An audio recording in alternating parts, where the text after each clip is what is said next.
Hello dear student, welcome to our channel PKP. आज का topic होगा इंटेक्स्ट सॉल्यूशंस का, ठीक है, जो कि आपका NCERT class 9th science chapter 2 is matter around us pure में गिवन है। तो हमने इस पर डिस्कशन कर लिया है। जितने भी आपके कंटेंट हैं उनको प्रॉपरली हर एक मेथड को अच्छे से डिस्कस किया गया है, आपको समझाया गया है। यहाँ पर हम इंटेक्स्ट क्वेश्चंस करते हैं। तो सबसे पहला जो क्वेश्चन है आपका वो पेज नंबर 15 का है। क्वेश्चन है what is meant by a substance. Substance का मतलब क्या होता है, ठीक है।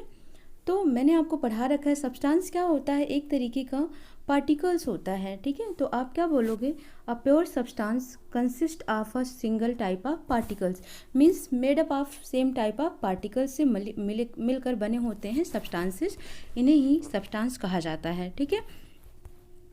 नेक्स्ट क्वेश्चन है इसी पेज नंबर का 15 का ही। List the point of differences between homogeneous and heterogeneous mixtures. तो जो होमोजीनस और हेट्रोजीनस मिक्सर्स होते हैं इनके बीच में डिफरेंशिएशन पूछा गया है कि इनके बीच में क्या डिफरेंसेस हैं।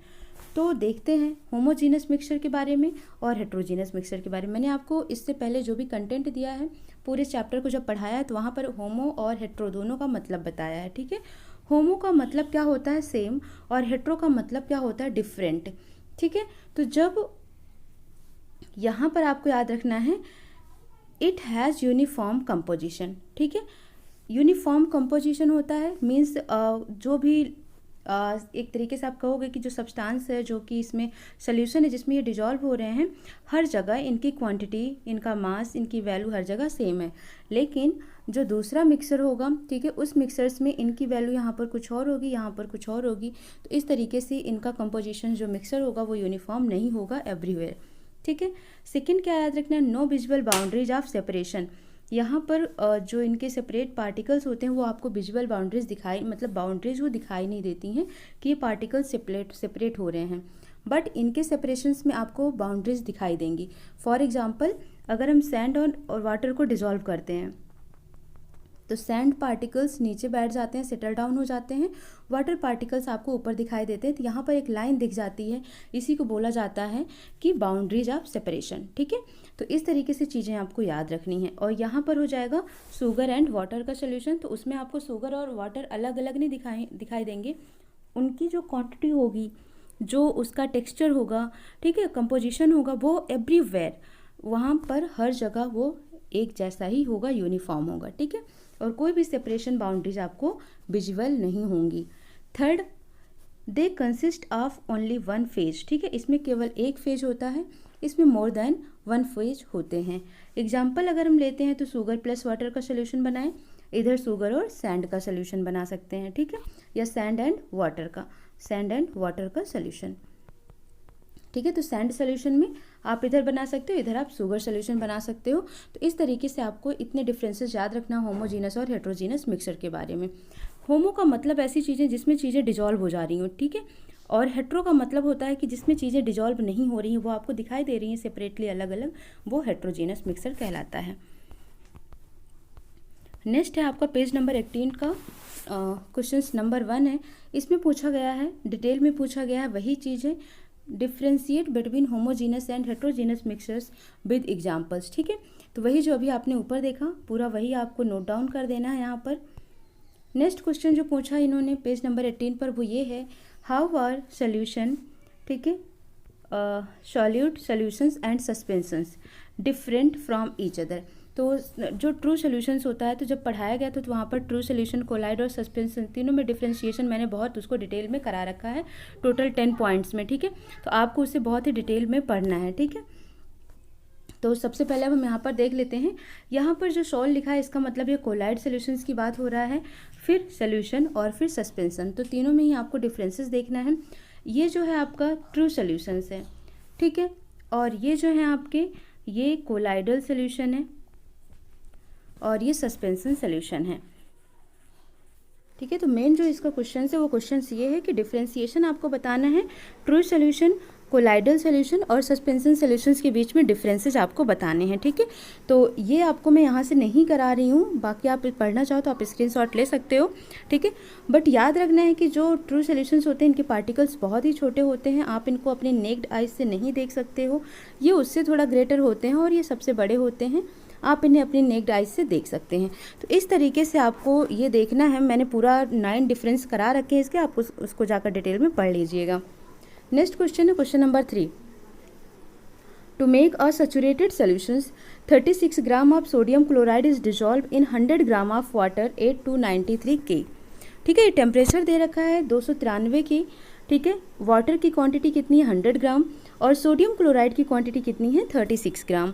Find its concentration at this temperature. अब देखो जो कॉन्सेंट्रेशन का फॉर्मूला आपको बताया गया था, तो यहाँ पर सबसे पहले आपको क्या बताया गया है, मास ऑफ सॉल्यूट आप लिख लो 36 ग्राम है, मास ऑफ सॉल्वेंट वाटर का कितना है 100 ग्राम है।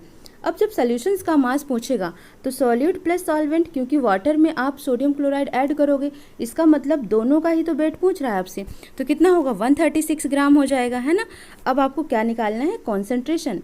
तो जब कॉन्सेंट्रेशन निकालना है मास के रेफरेंस में, तो याद रखना है ऊपर होता है मास ऑफ सॉल्यूट और नीचे होता है मास ऑफ सॉल्यूशन। अगर मास बाय वॉल्यूम के केस में पूछा होता तो ऊपर मास ऑफ सॉल्यूट हो जाता और नीचे वॉल्यूम ऑफ सॉल्यूशन हो जाता। तो क्वेश्चंस आपको देखना है, बस ये देखना है कि सॉल्यूट और सॉल्यूशन, सॉल्यूट ऊपर होगा सॉल्यूशन नीचे होगा। ठीक है, अब वो चाहे मास के रेफरेंस में पूछे या वॉल्यूम के रेफरेंस में पूछे, तो इस तरीके से आपको लिखना है। कॉन्सेंट्रेशन हमेशा परसेंटेज में होगा, तो mass of solute divided by mass of solution into 100। ठीक है, तो सॉल्यूट का कितना दे रखा है, सोडियम क्लोराइड का 36 ग्राम दे रखा है, और उसके बाद आप देखोगे मास ऑफ सॉल्यूशंस का टोटल 136 दे रखा है, इनटू 100 है। इनको आप डिवाइड करके देखोगे तो 26.47% आ जाएगा। ठीक है, तो कॉन्सेंट्रेशन आपको ऐसे ही निकालना होता है। तो ये आपके क्वेश्चंस 3 क्वेश्चन हो गए। फिर हम पेज नंबर 24 के क्वेश्चंस देख लेते हैं। सबसे पहला क्वेश्चन है आपका, how will you separate a mixture containing kerosene and petrol, difference in their boiling point is more than 25 degree Celsius, which are miscible with each other. ठीक है, तो अब यहाँ पर आपको देखना है, a mixture of kerosene and petrol which are miscible with each other can be separated by distillation. अब मिक्सिबल क्या होता है और इमिक्सिबल क्या होता है, तो ये याद रखना आपको। मिक्सिबल ऐसे होते हैं जो कि आपस में डिजॉल्व नहीं होते हैं। ठीक है, तो इस तरीके से यहाँ पर, और इन्होंने क्वेश्चन में आपको मेथड पूछा है, तो मेथड आप कैसे करेंगे, take a mixture in a distillation flask, fill it with a thermometer, arrange the apparatus as shown in the figure, heat the mixture slowly, petrol vaporize first as it has lower boiling point, it condenses in the condenser and is collected from the condenser outlet, kerosene is left behind in the distillation flask। ठीक है, तो properly मैंने आपको इस method को, distillation method को करा रखा है। ठीक है, तो आप वहाँ पर वीडियो में जाकर अच्छे से उसको समझ लीजिएगा। अगर उसके बाद भी कोई डाउट आता है तो आप बारीकी से उसको समझिएगा फिर पूछिएगा। ठीक है, यहाँ पर देखो, यहाँ पर फ्लेम है, तो जब यहाँ से फ्लेम जाता है हीट प्रोड्यूस होगा। ठीक है, तो ये वेपराइज्ड होकर जो कैरोसिन होता है वो यहीं पर रह जाएगा, इधर आकर यहाँ पर पेट्रोल। ठीक है, और ये होता है वाटर कंडेंसर, यहाँ पर कंडेंस होता है और वेपराइजेशन का काम होता है, और ये है थर्मोमीटर लगा हुआ है। ठीक है, और ये होता है फ्लास्क। तो इस तरीके से डिस्टिलेशन प्रोसेस हो जाता है। ठीक है, name the technique to separate. ठीक है, अगर बटर को कर्ड में से सेपरेट करना है, बटर को कर्ड में से सेपरेट करना है, तो कौन सा मेथड यूज़ करोगे आप, centrifugation method. Salt from sea water, तो evaporation method. Camphor from salt, यानी कि कपूर जो होता है उसको सॉल्ट में से अलग करना है, तो आप क्या करेंगे, सब्लिमेशन। देखो, जो सॉलिड डायरेक्टली गैस में कन्वर्ट हो जाता है तो वहाँ पर सब्लिमेशन प्रोसेस किया जाता है। तो इस तरीके से आपको इन तीनों, और ये सारे एग्जांपल्स मैंने करा रखे हैं, आप वीडियो में देखेंगे। ठीक है, पूरा चैप्टर जब मैंने पढ़ाया तो वहाँ पर आपको अच्छे से एक एक पॉइंट को ध्यान में रखते हुए कराया गया है। नेक्स्ट क्वेश्चन है आपका, what type of mixture are separated by the technique of crystallisation. ठीक है, क्रिस्टलाइजेशन मेथड से किस टाइप के मिक्सर्स को सेपरेट कर सकते हैं। ठीक है, तो उसमें जो इम्प्योरिटीज़ होती हैं उनको हटाया जाता है। तो इस तरीके से आप कह सकते हो, जो सॉलिड पार्टिकल्स होते हैं ना, उसमें जो इम्प्योरिटीज़ मिली होती हैं आप उनको सेपरेट करते हैं, किसके मेथड से, क्रिस्टलाइजेशन के मेथड से। ठीक है, जैसे सी वाटर से सॉल्ट को निकालना, तो वहाँ पर क्रिस्टलाइजेशन ही किया जाता है। तो आप इसका आंसर देख लीजिए, crystallisation technique is used to purify solid with some impurities in it. ठीक है, एग्जाम्पल है साल्ट फ्रॉम सी वाटर। तो ये हो गया क्रिस्टलाइजेशन का एग्जाम्पल। ठीक है, नेक्स्ट क्वेश्चन है पेज नंबर 24 का है ये। क्वेश्चन नंबर 1 है आपका इसका, classify the following as chemical और फिजिकल चेंजेज। पूछ रहा है कि यहाँ पर जो भी दिया हुआ एग्जाम्पल्स ये फिजिकल चेंजेस के एग्जाम्पल्स हैं या केमिकल चेंजेस के एग्जाम्पल्स हैं। ठीक है, तो आपको याद रखना है। देखो, सबसे पहला है जो फिजिकल चेंज और केमिकल चेंज। केमिकल चेंज में क्या होता है कि एक न्यू सब्सटेंसेस फॉर्म्ड होता है, बट फिजिकल चेंज में कोई न्यू सब्सटेंस नहीं फॉर्म्ड होता है। ठीक है, तो इस तरीके से यहाँ पर कुछ एग्जांपल्स दिए हुए हैं, जैसे cutting of trees, melting of butter in a pan, rusting of almirah, boiling of water to form steam, passing of electric current through water and water breaking down into hydrogen and oxygen gas, dissolving common salt in water, making a fruit salad with raw fruits and burning of paper and wood।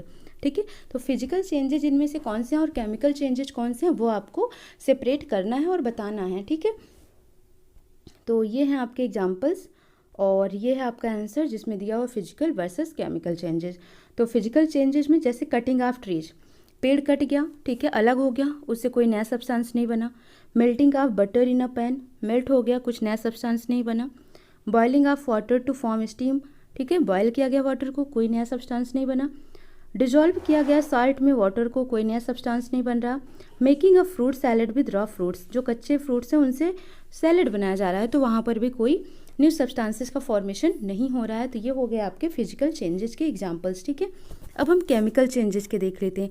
Rusting of अलमीरा, अब अलमीरा जो है वो metal की बनी हुई है, ठीक है, तो उसमें रस्ट लग रहा है, जंग लग रहा है। ठीक है, तो इस तरीके से आप देख रहे हो कि वो स्ट्रेंथ उसकी क्या हो रही है, वीक हो रही है, वीक हो रहा है। तो वहाँ पर आपको समझना है कि किस टाइप के चेंजेस हो रहे हैं, केमिकल चेंजेस हो रहा है, रिएक्शन हो रहा है वहाँ पर। ठीक है, passing of electric current through water and then breaking down into hydrogen and oxygen, H2O को, ठीक है, पास किया गया इलेक्ट्रिक करंट के थ्रू और हाइड्रोजन और ऑक्सीजन क्या हो गए, सेपरेट हो गए, तो दो अलग सेपरेट हमको कंपोनेंट एलिमेंट मिल गए। ठीक है, तो इस तरीके से ये भी आपका केमिकल चेंज हुआ। Burning of paper and would, ये भी केमिकल चेंज होगा। ठीक है, नेक्स्ट क्वेश्चन है आपका, try segregating the things around you as pure substances और मिक्सर्स। जो आपके आसपास हैं, ठीक है, उनमें से आप किन्हें प्योर सब्सटेंस कहेंगे या प्योर मिक्सर्स कहेंगे, ठीक है, या फिर उन्हें आप मिक्सर्स कहेंगे, सॉरी। तो जो प्योर सब्सटेंसेज हैं जैसे वाटर, ठीक है, इनके पार्टिकल्स को आप सेपरेट नहीं कर सकते हैं। ठीक है, ब्रेड, शुगर एंड गोल्ड, ये किस में आ जाते हैं, प्योर सब्सटेंसेज में आते हैं। अगर हम मिक्सर्स की बात करें तो स्टील क्या होता है, मिक्सर होता है। स्टील में आपको पता है कि निकिल और क्रोमियम, ठीक है, फेरस, इन सब चीज़ों को मिलाकर तब स्टील बनाया जाता है। तो उसके बाद प्लास्टिक की बात करते हैं, पेपर की बात करते हैं, टॉक, मिल्क, एयर, ठीक है, तो ये सब क्या होते हैं, कंपोजिशंस होते हैं, चीज़ों से मिलकर बने होते हैं, मतलब इनमें दो या दो से अधिक यानी 2 और मोर देन 2 एलिमेंट्स होते हैं, इसमें कंपोजिशन होता है, तो इस तरीके से ये मिक्सर्स बनते हैं। ठीक है, तो मिक्सर्स और प्योर सब्सटेंसेज में यही डिफरेंस है कि आप इन्हें, जो प्योर सब्सटेंसेज होते हैं उन्हें आप ब्रेक नहीं कर सकते हैं और सेपरेट नहीं कर सकते उनके पार्टिकल्स को, बट मिक्सर्स के पार्टिकल्स को आप सेपरेट कर सकते हैं किसी भी मेथड के थ्रू, जो भी सेपरेटिंग मेथड दिए हुए होते हैं। ठीक है, तो इस तरीके से आप आसपास के कोई भी एग्जाम्पल्स लिख सकते हैं, जरूरी नहीं कि आप यही एग्जाम्पल्स लिखें। ठीक है, तो ये आपका इंटेक्स्ट क्वेश्चंस कंप्लीट होता है। नेक्स्ट क्लास में हम देखेंगे जो भी आपका एक्सरसाइज सॉल्यूशन है, जितने क्वेश्चंस हैं उन्हें कंप्लीट करेंगे। ठीक है, और आप चैप्टर 2 आसानी से कर लीजिए, उसके बाद सारे इंटेक्स्ट क्वेश्चन और एक्सरसाइज क्वेश्चंस कर लीजिए। नेक्स्ट हम मूव ऑन करेंगे 3rd चैप्टर पर। ठीक है, तो मिलते हैं नेक्स्ट क्लास में। Thank you so much.